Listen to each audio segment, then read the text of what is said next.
بسم اللہ الرحمن الرحیم۔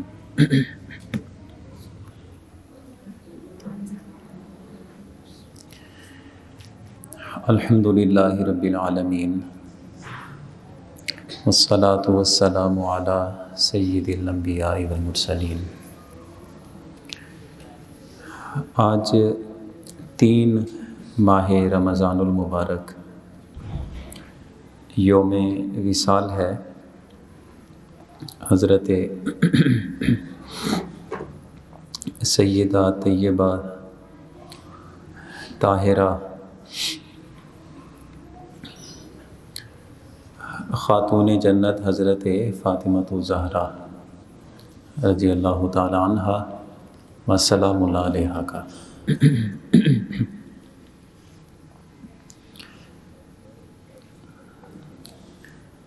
نوع انسانی میں 4 خواتین ہیں جن کو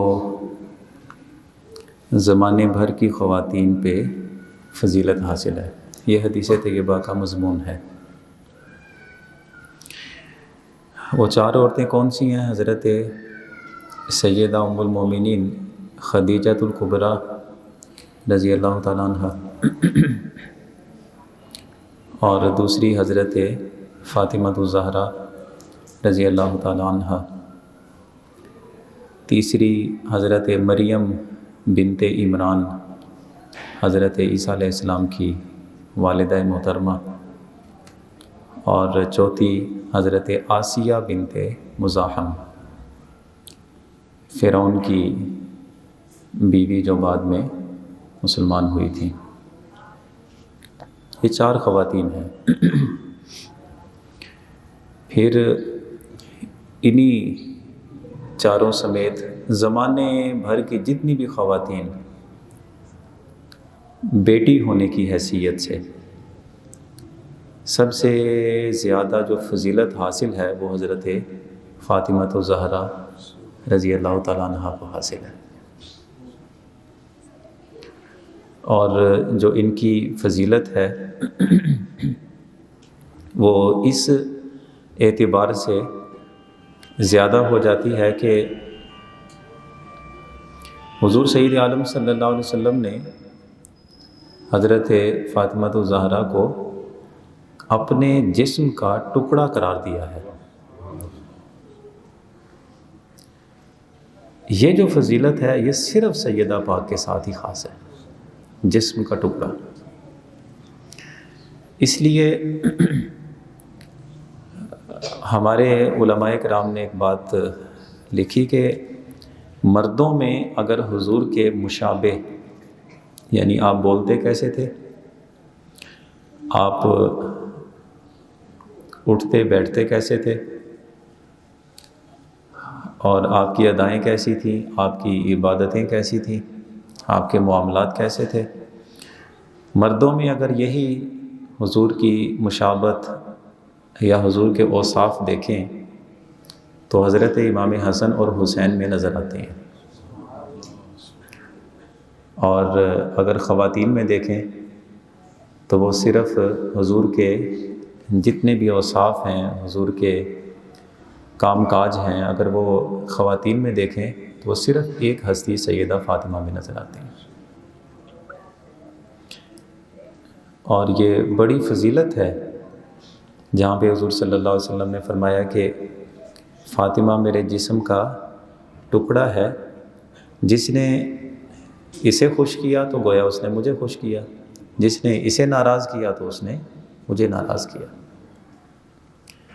یعنی حضور کی خوشی سیدہ کے خوش ہونے میں ہے، حضور کی ناراضگی نہیں، بلکہ یوں کہیں سیدہ سے ناراضگی یا ان کو ناراض کرنا در حقیقت حضور کو ناراض کرنا ہے، اور سیدہ کو خوش کرنا در حقیقت حضور کو خوش کرنا ہے۔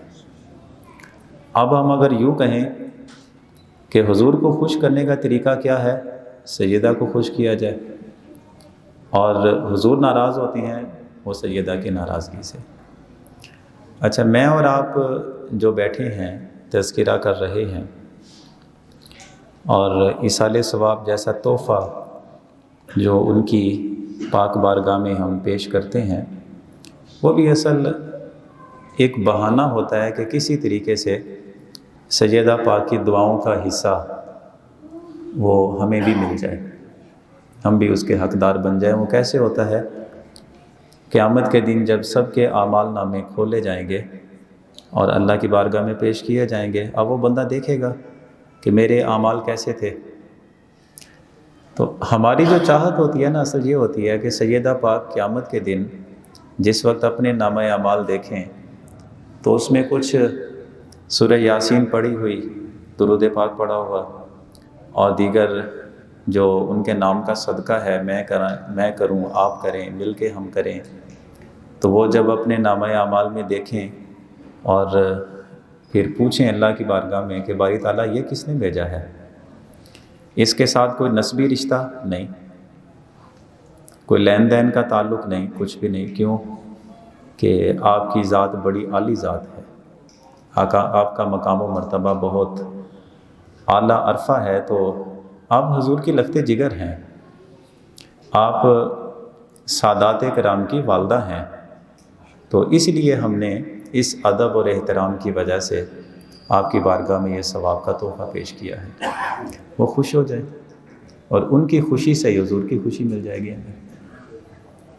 یہ حضرت بڑی کوئی دلیلیں دینے کی ضرورت نہیں ہے یہاں پہ، یا کوئی لمبی چوڑی تعویلیں کرنے کی ضرورت نہیں ہے، سادی سی بات ہے، وہ میں نے آپ کے سامنے عرض کیا۔ یہی ہماری حسرت ہوتی ہے اور یہی حسرت اور نیت رکھنی چاہیے۔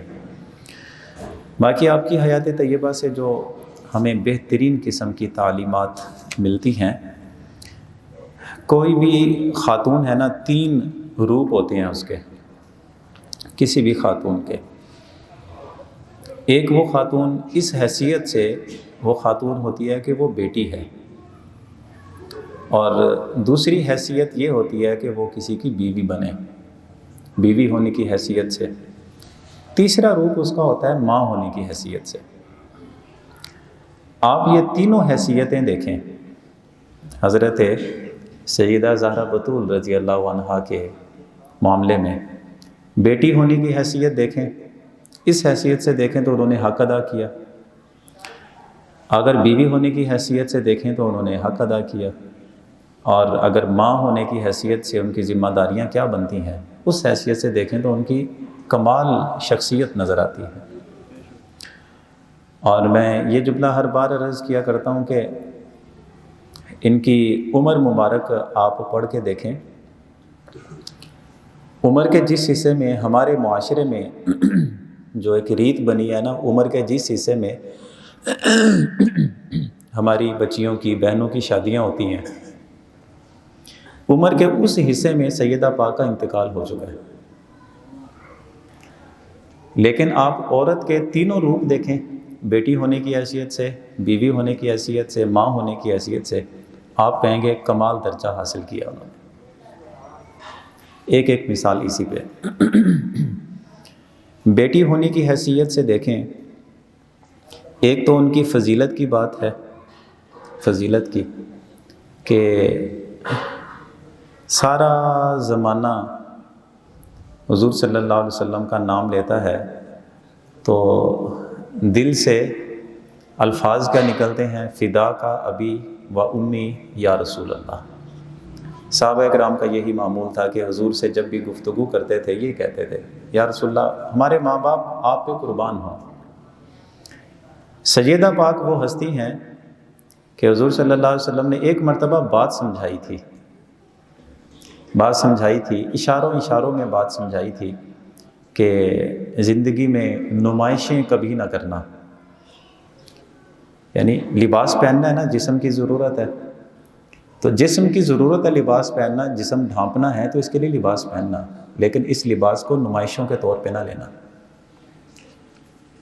گھر کو سجا کے رکھنا، کیونکہ گھر ہے، ایک اچھی عادت بھی ہے، بستر پاک ہوں، صاف ستھرا گھرانہ ہو، لیکن اس گھرانے میں بھی بسا اوقات ایسی چیزیں کہ جو نمائش کے طور پہ استعمال ہوتی ہیں، جیسے کہ حضور گئے اپنی بیٹی کے گھر میں، دیکھا چاندی کے کنگن پہنے ہوئے تھے اور نیا پردہ لگایا ہوا تھا، تو حضور بات کیے بغیر واپس چلے گئے۔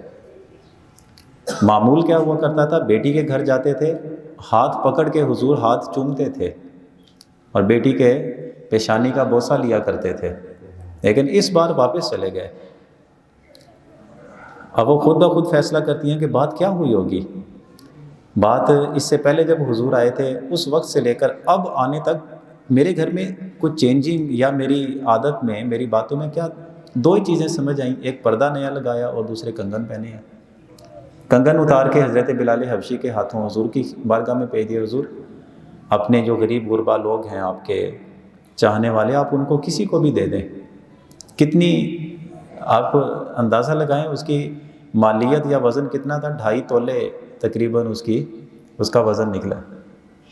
یہ کوئی خاص اتنی زیادہ مقدار نہیں تھی،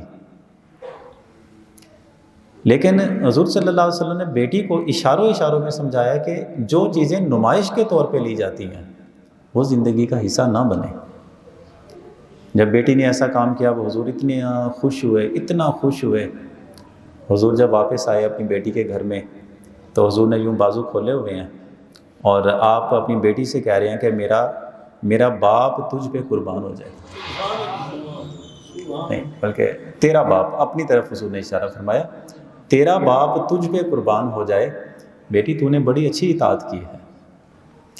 یعنی زمانہ حضور سے کہے کہ حضور میرے ماں باپ آپ پہ قربان ہو، اور حضور اپنی بیٹی سے کہیں کہ تیرا باپ تجھ پہ قربان ہو جائے، یعنی یہ اطاعت ہے، یہ فرما برداری ہے۔ جو باپ نے بات سمجھا دی بیٹی نے پلے باندھ لی۔ اگر ہم دیکھیں بیوی ہونے کی حیثیت سے دیکھیں، جب ان کا انتقال ہونے لگا تو روزے کی حالت میں تھیں اور حضرت علی شیر خدا رضی اللہ تعالیٰ عنہ گھر آئے، دیکھا تو گریہ زاری تھی، رو رہی تھی۔ پوچھا کیا ہوا؟ آج ابا جان کو خواب میں دیکھا ہے تو حضور کچھ ڈھونڈ رہے تھے، تو میں نے کہا حضور آپ کیا تلاش کر رہے ہیں؟ تو حضور نے مجھے پکڑ لیا کہ میں تجھے ہی دیکھ رہا تھا۔ حضرت علی بھی غمگین ہو گئے، باہر چلے گئے، پھر کچھ دیر کے بعد آئے، پھر دیکھا پھر وہ رو رہی ہیں، اب کیا ہوا؟ تو دوبارہ ابا جان خواب میں ملے اور فرمایا کہ تمہاری سحری علی کے ساتھ ہوئی ہے، جبکہ تمہاری افطاری وہ ہمارے دسترخوان پہ ہوگی۔ تو اب آخری باتیں، عصر کا وقت بھی ہو گیا تھا بلکہ عصر کی نماز پڑھ کے حضرت علی گھر میں تشریف لائے تھے، تو سیدہ پاک کے ساتھ بات ہوئی تو حضرت سیدہ کہتی ہیں کہ آپ کچھ میری باتیں ہیں وہ آپ کے ساتھ ہیں۔ پہلی بات یہ ہے کہ بیوی ہونے کی حیثیت سے میں نے آپ کی خدمت میں کوئی کمی نہیں کی، لیکن انسان بہت سارے معاملات میں مصروف ہو جاتا ہے، تو میں خدا کے حضور پیش ہونے سے پہلے میں آپ سے یہ عرض کرنا چاہتی ہوں کہ اگر بیوی ہونے کی حیثیت سے کوئی کمی کوتاہی رہ گئی ہے میرے معاملات میں، خدمت میں، حقوق کی ادائیگی میں، تو میں چاہتی ہوں کہ میری آنکھ بند ہونے سے پہلے آپ کہہ دیں کہ فاطمہ تجھے معاف کر دیا۔ اور بچوں کے کپڑے وغیرہ تازہ اسی وقت دھوئے تھے، تو حضرت علی رضی اللہ تعالیٰ عنہ فرماتے ہیں کہ یہ سارا اہتمام یہ کیسا؟ آپ نے یہی فرمایا کہ میں اللہ کے حضور اس حال میں نہیں جانا چاہتی کہ میرے ذمے جو کام تھے وہ ادھورے چھوڑ کے میں اللہ کی بارگاہ میں آ گئی ہوں۔ میں چاہتی ہوں کہ میری ذمہ داریاں جب تک میری سانس میں سانس ہے میں اپنی ذمہ داریاں نبھا کے دنیا سے جاؤں۔ یہ ایک بیوی ہونے کی حیثیت سے۔ پھر ماں ہونے کی حیثیت سے دیکھیں، یہ تھوڑی بات ہے کہ بیٹوں میں دیکھتے ہیں تو ایک شہزادہ امام حسن نظر آتا ہے، ایک طرف امام حسین نظر آتے ہیں، اور بیٹیوں میں دیکھیں تو حضرت سیدہ زینب رضی اللہ تعالیٰ عنہا نظر آتی ہیں۔ تو اسی لیے اقبال نے بھی جب تذکرہ کیا نا کہ مریم بنت عمران، ان کی بڑی عزت ہے، ان کا بڑا مقام ہے، لیکن اگر عزت اور مقام اور مرتبے کی بات کریں تو وجہ صرف ایک نظر آتی ہے کہ وہ حضرت عیسیٰ علیہ السلام کی والدہ ہیں، لیکن اگر ہم دیکھتے ہیں حضرت زہرا بطول رضی اللہ تعالیٰ عنہا کو تو ان کی شخصیت میں ایک نہیں تین وجہ نظر آتی ہیں۔ وہ کون سی؟ آپ فرماتے ہیں کہ نور چشم رحمت للعالمین امام اولین و آخرین، یہ حضور کی آنکھوں کی ٹھنڈک ہے، حضور کی لخت جگر ہیں۔ بانوے آں تاجدار حل عطا المرتضیٰ مشکل کشا شیر خدا، یہ بیوی ہیں تاجدار حل عطا کی، اور مادر آں مرکز پرکار عشق، مادر آں قافلہ سالار عشق، یہ امام حسن اور امام حسین کی والدہ ہیں۔ تینوں رشتے بھی بیان کر دیے اور تینوں حیثیت سے آپ نے ان کی خصوصیت بھی بیان کر دی۔ حضور کی لخت جگر ہیں، یعنی بیٹی ہونے کی حیثیت سے دیکھیں۔ اور پھر حضرت علی شیر خدا رضی اللہ تعالیٰ عنہ کی یہ زوجہ محترمہ ہے، یہ دوسری فضیلت بھی ہے، اور ان کا جو وقار ہے، ان کی جو خدمتیں ہیں، اس کا بھی اس میں اظہار ہو رہا ہے۔ اور تیسری حیثیت کہ حسن و حسین کی والدہ ہیں، دونوں جنتی شہزادے ہیں، تو والدہ بھی تو پھر جنتی خواتین کی ملکہ ہی ہوگی نا۔ تو اس لیے ہم کہتے ہیں کہ ہمیں چاہیے کہ آخر میں جو اقبال نے خود لکھا، مزرعہ تسلیم را حاصل بطول، اپنی زندگی کے سارے معاملات اللہ کے سپرد کر دینا، جسے تسلیم کہتے ہیں۔ اگر یہ راز آپ نے دیکھنا ہے تو حضرت فاطمہ الزہرا کی زندگی دیکھیں، آپ کو پتہ لگے گا۔ مادراں را اسوہ کامل بطول، کائنات میں جتنی بھی مائیں بن چکی ہیں، ان ماؤں نے اگر زندگی گزارنے کا ڈھنگ سلیقہ اگر دیکھنا ہے تو وہ سیدہ زہرا بطول کو دیکھیں۔ یہ پیغام ہے میرے لیے بھی، اور یہ پیغام ہے آپ سب کے لیے بھی۔